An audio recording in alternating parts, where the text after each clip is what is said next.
alien workers, not the kind that abduct you, the kind from different countries. Insight to insight, back with another. How's everyone doing? So I'm gonna jump right into it. I was just browsing the web as I do on a daily basis. And came across something very interesting. So there's a whole classification to get into this country that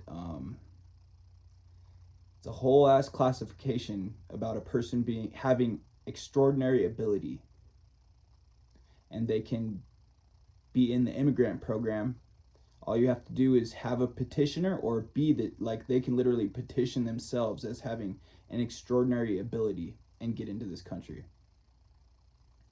So I'm just gonna read to you these little. It's literally, like, I'm not bullshitting. Like, this is a real thing. You can look it up. It's on the website USCIS, which stands for the U.S. Citizenship and Immigration Services. This is a real thing. You can look it up. So eligibility for extraordinary ability classification. The person has extraordinary ability in the sciences, arts, education, business, or athletics, which has been demonstrated by sustained national or international acclaim, and whose achievements have been recognized in the field through extensive documentation. Eligibility for extraordinary ability classification. The person seeks to enter the United States to continue work in the area of extraordinary ability. So as long as they are doing whatever it is that they are extraordinary at, they are allowed into this country. So self-petitioners. A petition filed on behalf of a person with an extraordinary ability does not need to be supported by a job offer. Therefore, anyone can file the petition on behalf of the person, including the alien who may file as a self-petitioner. The person must still demonstrate, however, that he or she intends to continue the work in the area of his or her extraordinary ability, and that his or her work will substantially benefit the United States in the future. Reread that. Or his or her extraordinary ability, and that his or her work will substantially benefit the United States in the future. Trippy. So the first stipulation: sustained national or international acclaim. When filing a petition for a person with extraordinary ability, the petitioner must submit evidence that the person has sustained national or international acclaim, and that the person's achievements have been recognized in the field of expertise. In determining whether the beneficiary has enjoyed sustained national or international acclaim, the officer should consider that such a claim must be maintained. However, the term sustained does not imply an age limit or an age limit on the beneficiary. A beneficiary may be very young or early in his or her career and still be able to show sustained acclaim. There is no definitive time frame on what constitutes sustained. So I read this before, but, like, you'll notice in this that a lot of this shit is, like, really open-ended. It's, like, really broad, and it's like just how I said just now. I said a beneficiary may be very young or early in his or her career and still be able to show sustained acclaim. There is also no definitive time frame on what constitutes as sustained. So in reading this, there's a lot of that. There's a lot of you can damn near be, it's like contradicting itself, basically. It's like open-ended. It's so broad and it's so vague that it's like, what? Like, it's like, I don't know, just watch as I read this. There's going to be a lot of things that, like, don't really clarify what it's saying. It says something and doesn't really clarify what it's saying. It's trippy. Trips me out. I didn't know that there was stuff like this. Like, this is a real law. If a person was recognized from a particular achievement, the officer should determine whether the person continues to maintain a comparable level of acclaim in the field of expertise since the person was originally afforded that recognition. A person may, for example, have achieved national or international acclaim in the past, but then fail to maintain a comparable level of acclaim thereafter. So, like, if they were super good at something, but then they maybe got older and they're out of shape now, this wouldn't apply to them. You have to actually still be able to deliver on whatever this said extraordinary ability is. And the second stipulation is continuing to work in the area of expertise. Jeez Louise. Continuing to work in the area of expertise. Let's put my phone on silent. Sorry about that. Well, it's going to be a whole thing. So, continuing to work in the area of expertise. To qualify as a person with extraordinary ability, the beneficiary must intend to continue to work in the area of his or her expertise. The officer may encounter instances where it is difficult to determine whether the person's intended employment falls sufficiently within the bounds of his or her area of extraordinary ability. I'm just going to say EA instead of having to say extraordinary ability. It'll be much more smooth. Some of the most problematic cases are those in which the beneficiary's sustained national or international claim is based on his or her abilities as an athlete, but the beneficiary's intent is to come to the United States and be employed as an athletic coach or manager. Competitive athletics and coaching rely on different sets of skills, and in general are not the same area of expertise. However, many extraordinary athletes have gone on to be extraordinary coaches. Therefore, in general, if a beneficiary has clearly achieved recent national or international acclaim as an athlete and sustained that acclaim in the field of coaching or managing at a national level, officers can consider the totality of the evidence as establishing an overall pattern of sustained acclaim and extraordinary abilities such that USCIS can conclude that coaching is within the beneficiary's area of expertise.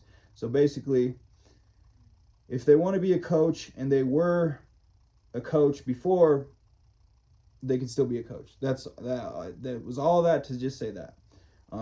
But the fact that they're like even putting this as the example means like I'm just curious as to how many people have actually used this, or is there like a high demand on athletes from other countries right now that's going to be, well, I could kind of see that, but like really, is that what it's like come down to? Like I don't know, I just feel like this is this is basically a big loophole to where people are going to be coming in the country saying they're extraordinary at this or that or whatever, and then like I don't know, I feel like there's just going to be a lot of ways that people could manipulate this little law here. When the beneficiary has had an extended period of time to establish his or her reputation as a beyond the years in which he or she had sustained national or international acclaim as an athlete, depending on the specific facts, officers may place heavier or exclusive weight on the evidence of the beneficiary's achievements as a coach or manager.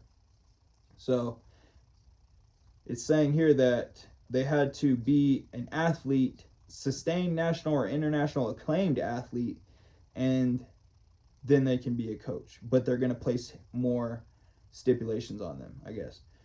USCIS does not consider a male athlete who has gained the necessary acclaim in men's sports and seeks to compete in women's sports in the United States to be seeking to continue work in his area of expertise or area of extraordinary ability. Geez, I'm like stuttering. I don't know why. Must be dyslexic. I don't know. But no, I usually don't read like that. I'm tired. I got a headache. Excuses. Right? Excuses. No, I'm just kidding. So that was a really big point I just mentioned here. I don't know why they would even put this in there, but this is just trips me out. So it's saying someone who was considered a national or international acclaimed men's sports, whoever was extraordinary ability in that, cannot use this and seek entrance into our country in order to compete as a woman. So they made that loud and clear. I don't know. It's just kind of interesting, huh? So the third stipulation is entry to substantially benefit the United States. To qualify as a person with extraordinary ability, the person's entry must substantially benefit the United States in the future. Although neither the statute nor the regulations specifically define the statutory phrase substantially benefit, it has been interpreted broadly. Literally, it just told you, like, yeah, it means this, but it could mean that. It's literally what it just said. Although neither the statute nor the regulations specifically define the statutory phrase substantially benefit, it has been interpreted broadly. God. Whether the petitioner demonstrates that the person's employment meets this requirement requires a fact-dependent assessment of the case. In some cases, a request for evidence RFE may be appropriate if an officer is not yet satisfied with the petitioner has met this requirement. There is no standard rule as to what will substantially benefit the United States. However, male athletes seeking to enter the United States to compete in women's sports do not substantially benefit prospectively the United States. You think?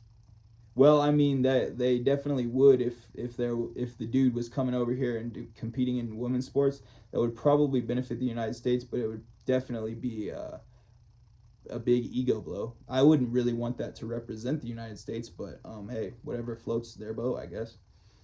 So, evidence of extraordinary ability. The regulations describe various types of evidence that the petitioner must submit in support of a petition as documentation of the beneficiary's extraordinary ability. In general, the petitioner must submit evidence that the person has sustained national or international claim. We went through that. The person's achievements have been recognized in the field of expertise. So this initial evidence must include either evidence of a one-time achievement, for example, a major internationally recognized award such as the Nobel Prize, or at least 3 types of evidence listed in the regulations. The evidence provided in support of the petition need not specifically use the words extraordinary. Rather, the material should be such that it is readily apparent that the person's contributions to the field are qualifying. Also, some of the regulatory language relating to evidence occasionally uses plurals. It is entirely possible that the presentation of a single piece of evidence in a specific evidentiary category may be sufficient. So basically, if you're on a team that's recognized internationally acclaimed for something, then that means you have an extraordinary ability, my friends. So on the other hand, the submission of voluminous documentation may not contain sufficient persuasive evidence to establish the beneficiary's eligibility. The evidence provided in support of the petition must ultimately establish that the beneficiary is one of that small percentage who have risen to the very top of the field of endeavor. This literally says that. I'm not bullshit. I'm not making this up. Oh, you can't. It's backwards anyways. You can't even read that. Let me reread that. The evidence provided in support of the petition must ultimately establish that the beneficiary, in quotations, is one of that small percentage who have risen to the very top of the field of endeavor, end quote. Officers should use a 2-step analysis to evaluate the evidence submitted with the petition to demonstrate eligibility for classification as a person with extraordinary ability. Wow. So yeah, I just wanted to lay that on y'all. See how y'all like that, and whether y'all think that is really necessary, or if that is a good thing, a bad thing. You don't care. I'd love to hear what you feel about it. So yeah, comment, like, share, subscribe. Insight to Insight, back with another.